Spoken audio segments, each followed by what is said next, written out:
এই গত জুলাই আগস্টে ফ্যাসিস্ট সরকারের বিরুদ্ধে আন্দোলন সংগ্রাম করতে গিয়ে যারা শাহাদাত বরণ করেছেন তাদের রুহের মাগফিরাত কামনা করছি। আজকে 1 বছর হতে চলছে, আমরা কিন্তু এখন পর্যন্ত এই সরকারের কাছে যারা এই জুলাই আগস্টের যারা প্রত্যেক সম্পত্তি দাবি করে তাদের কাছ থেকে আমরা এই জুলাই আগস্টের শহীদদের তালিকা এখন পর্যন্ত পাইনি। এখন পর্যন্ত জুলাই আগস্টের যারা আহত হয়েছেন, পঙ্গু হয়েছেন, তাদের তালিকা পাইনি। যারা আহত হয়েছেন, পঙ্গু হয়েছেন, তাদের 1 বছর তাদের এখন পর্যন্ত চিকিৎসা হয়নি। কিন্তু তারপরে তারা এই জুলাই আগস্টের তারা দাবিদার তাদের প্রত্যেক সম্পত্তি।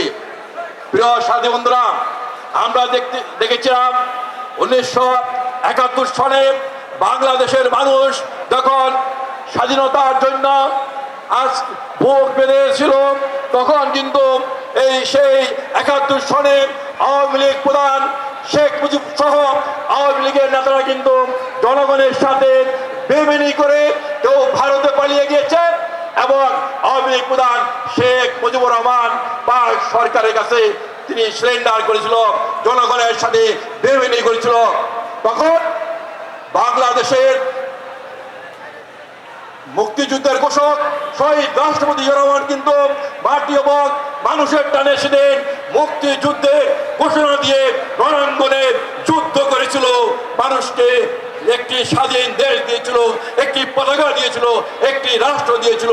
কিন্তু রাজনৈতিক নেতৃত্ব তথা ওই সময়ের আওয়ামী লীগ নেতৃত্ব এবং শেখ মুজিবুর রহমান কিন্তু জনগণের সাথে বেইমানি করেছিল। ঠিক স্বাধীনতার প্রায় 54 বছর পরে এসে দেখে যখন বাংলাদেশের মানুষ দেশে শেখ হাসিনার বিরুদ্ধে আন্দোলন সংগ্রাম বেগবান করলো, তখনই কিন্তু এই আন্দোলন সংগ্রাম যারা করেছে এই বৈষম্যবিরোধী আন্দোলন, সেই আন্দোলনের নেতারা কিন্তু ছাত্র জনতার সাথে বেইমানি করে আন্দোলন বন্ধ করে দিয়েছিল। আমরা দেখেছি যেই ব্যক্তি মুক্তিযুদ্ধের ঘোষণা দিয়েছিল শহীদ রাষ্ট্রপতি জিয়া রহমান, তারই সুযোগ্য পুত্র বিএনপির ভারপ্রাপ্ত চেয়ারম্যান তারেক রহমান কিন্তু সেদিন এই বৈষম্যবিরোধী আন্দোলনকে বেগবান করার জন্য নেতৃত্ব দিয়ে শেখ হাসিনার পতন নিশ্চিত করেছিল। আজকে তারা এই জুলাই আগস্টের দাবিদার তারা দাবি করছে। সাথী বন্ধুরা, বক্তব্য দীর্ঘায়িত করবো না, শুধু বলতে চাই আজকে যারা 71 সালে স্বাধীনতার প্রত্যেক দাবিদার ছিল, যারা এই জুলাই আগস্টের প্রত্যেক দাবিদার, তারা একই সূত্রে গাঁথা, তারা বাংলাদেশের মানুষের গণতন্ত্র হত্যা করার জন্য তারা পায়তারা করছে।